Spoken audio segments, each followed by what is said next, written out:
Hello everyone, आइए हम देखेंगे प्रश्नावली 2.2 कक्षा 10वीं बहुपद का प्रश्न क्रमांक पहला है। निम्नलिखित बहुपदों के शून्यक ज्ञात कीजिए और शून्यकों और गुणांकों के बीच संबंध की सत्यता की जांच कीजिए। तो हमारे पास प्रश्न दिया हुआ है। पहले तो हमें ये जो लिखा हुआ है उसे भली भांति पढ़ना होगा। निम्न द्विघात बहुपद मतलब हमने परिभाषा परिचय में देखा था, x की घात अधिकतम घात 2 हो उसे द्विघात बहुपद कहते हैं। शून्यक ज्ञात कीजिए। शून्यक क्या है हमें पता है, इसके दो शून्यक ज्ञात होंगे क्योंकि इसकी अधिकतम घात 2 है। कीजिए शून्यकों और गुणांकों के बीच संबंध की स्थापना, संबंध की सत्यता की जांच कीजिए। तो हम इसे हल करेंगे। हल दिया गया बहुपद है, दिया गया द्विघात बहुपद है, स्पष्ट रूप से लिखेंगे। पहले दिए गए को यथावत लिख लेंगे ताकि हमारी नजरें प्रश्न पत्र से और उत्तर पुस्तिका से ज्यादा ऐसा ना देखना पड़े, प्लस माइनस का अंतर ना हो। इसलिए जो दिया गया है उससे पहले दिया गया यथावत अपनी उत्तर पुस्तिका में पहले लिख ले, फिर हल करना प्रारंभ करें। क्लियर है? ये हमारे पास बहुपद है। मध्यपद विभाजन गुणनखंड विधि जिसे कहा जाता है, हम यहाँ मध्यपद विभाजन करेंगे।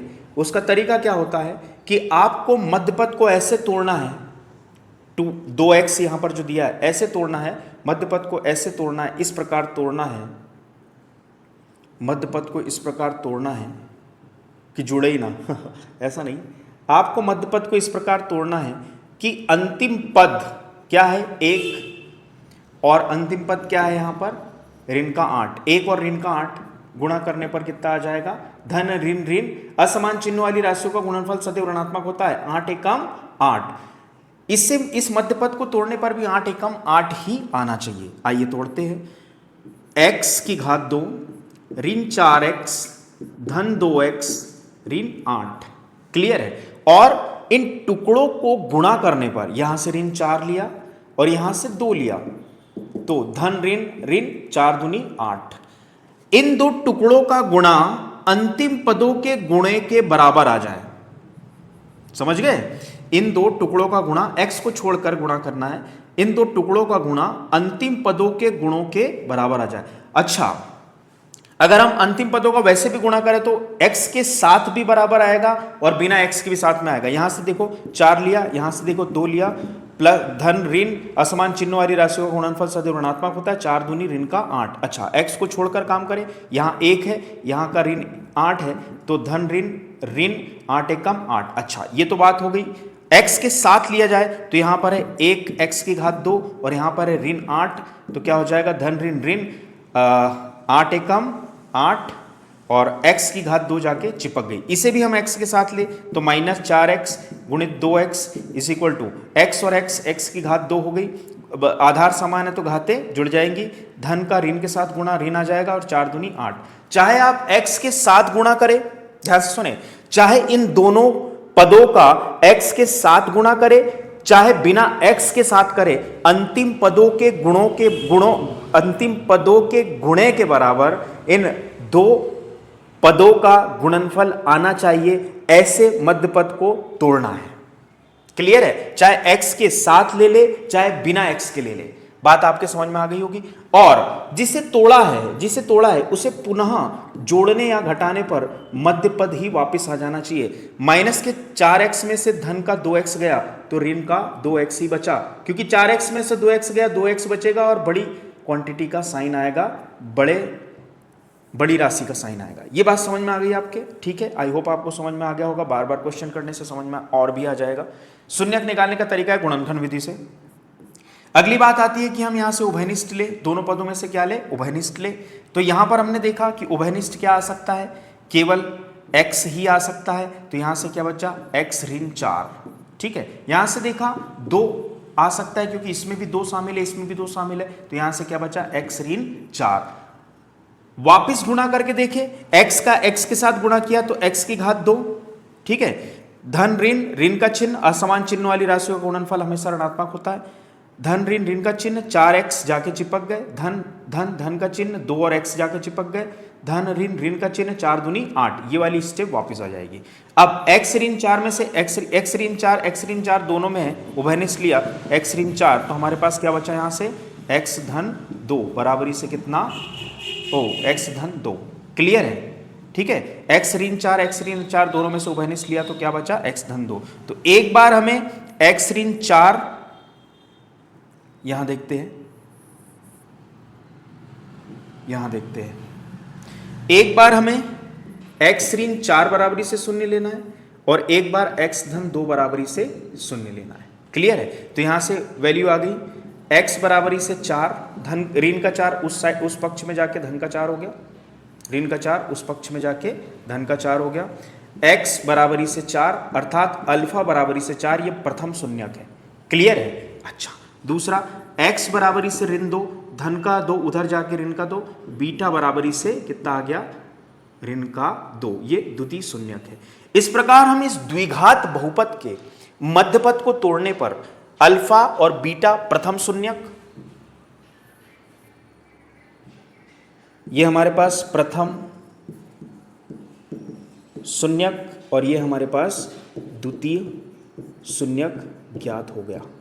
क्लियर है? तो प्रश्न का कौन सा भाग, निम्न द्विघात बहुपदों के शून्यक ज्ञात कीजिए और शून्यकों और गुणांकों, यहां शून्यक ज्ञात कीजिए तक हम कर चुके, प्रथम शून्यक और द्वितीय शून्यक। क्लियर है? कुछ नहीं किया, मध्यपद को तोड़ा, ऐसे तोड़ा कि इन दो टुकड़ों का गुणा अंतिम पदों के गुणों के बराबर आ जाए और इनको फिर से जोड़ने पर पुनः मध्यपद आ जाए। अब शून्यकों और गुणांकों के मध्य संबंध, ठीक है, तो हमारे पास दिया हुआ बहुपद है x की घात 2 ऋण 2x ऋण 8, इसका हम इसकी तुलना करेंगे इसके मानक रूप से ax square plus bx plus c।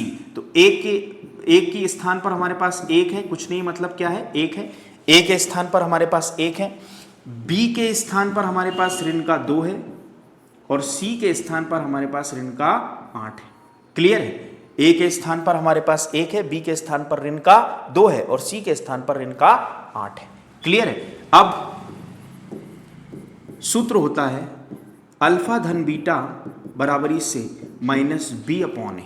Clear है? माइनस बी अपॉन ए, ऋण बी बटे ए।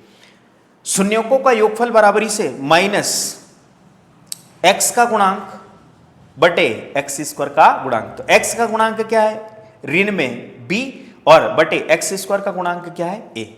ठीक है, आइए सत्यापित करते हैं। तो अल्फा की जगह हमें वैल्यू रखना है, मान रखना है 4, बीटा की जगह मान रखना है ऋण 2 बराबरी से ये ऋण का चिन्ह ज्यों का त्यों रहेगा। बी की जगह पर हमें ऋण का 2 रखना है और ए की जगह हमारे पास 1 है। ठीक है, अल्फा की जगह हमने धन का 4, धन का चिन्ह ज्यों का त्यों, बी की जगह हमने ऋण का 2 बराबरी का चिन्ह ज्यों का त्यों, ऋण का चिन्ह सूत्र का ज्यों का त्यों और b की एग्जैक्टली जगह पर क्या है -2 ऋण का 2 अपॉन में 1। अच्छा, 4 ऋण 2 ब्रैकेट ओपन करने पर, कोष्टक ओपन करने पर 4 ऋण 2 बचा, ऋण का ऋण के साथ गुणा 2 और बटे में 1 का कोई महत्व नहीं तो 1 को ना भी लिखे तो भी चलेगा। ठीक, तो यहां हमारे पास सत्यता की जांच होना चाहिए। LHS इज इक्वल टू क्या आना चाहिए, RHS आना चाहिए। तो यहां हमने देखा 4 में से 2 गया, 2 बचा और 2 पहले से ही है, तो ये सत्य है, सत्यता की जांच होती है, सत्य है। उन्हें बोला कि बहुपद के गुणांक, तो बहुपद के गुणांक देखो, एक्स स्क्वायर का गुणांक, एक्स का गुणांक, इसे बहुपद के गुणांक कहते हैं। परीक्षा में हम भली भांति देख चुके हैं और शून्यकों के मध्य संबंध स्थापित करते करते सत्यता की जांच हुई। ठीक, कई लोगों को समझ में नहीं आता है कि है क्या, ये लिखा क्या है, बहुपद के गुणांकों मतलब ऋण बी अपॉन ए और बहुपद के शून्यकों में संबंध है। दूसरा सूत्र हमारे पास है गुणे का, अल्फा गुणित बीटा बराबरी से होता है सी अपॉन ए।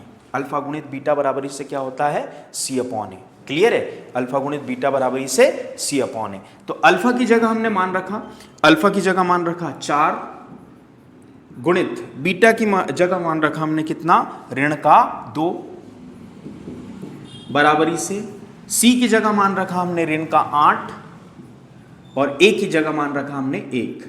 तो असमान चिन्हों वाली राशियों का गुणनफल सदैव ऋणात्मक होता है। तो धन ऋण ऋण 4 दूनी 8 बराबरी से ऋण 8 और नीचे 1 का कोई महत्व नहीं, माइनस से माइनस को कैंसिल करके 8 बराबरी से क्या लिख सकते 8। तो यहां भी सत्यता की जांच होती है, सत्य है। इस प्रकार हम मध्यपद विभाजन विधि से या गुणनखंड विधि जिसे कहा जा सकता है, वर्गीय बहुपद या द्विघाती बहुपद के मध्यपद को तोड़कर उसके दो शून्य ज्ञात कर सकते हैं, अल्फा और बीटा, और शून्य को और बहुपद के गुणांकों में अल्फा धन बीटा और अल्फा इंटू बीटा से ये संबंध की सत्यता की जांच कर सकते हैं। तो ये था एक्सरसाइज प्रश्नावली 2.2 का प्रश्न क्रमांक 1 को प्रश्न 1 का पहला पार्ट, और मुझे उम्मीद है आपको समझ में आया होगा। धन्यवाद।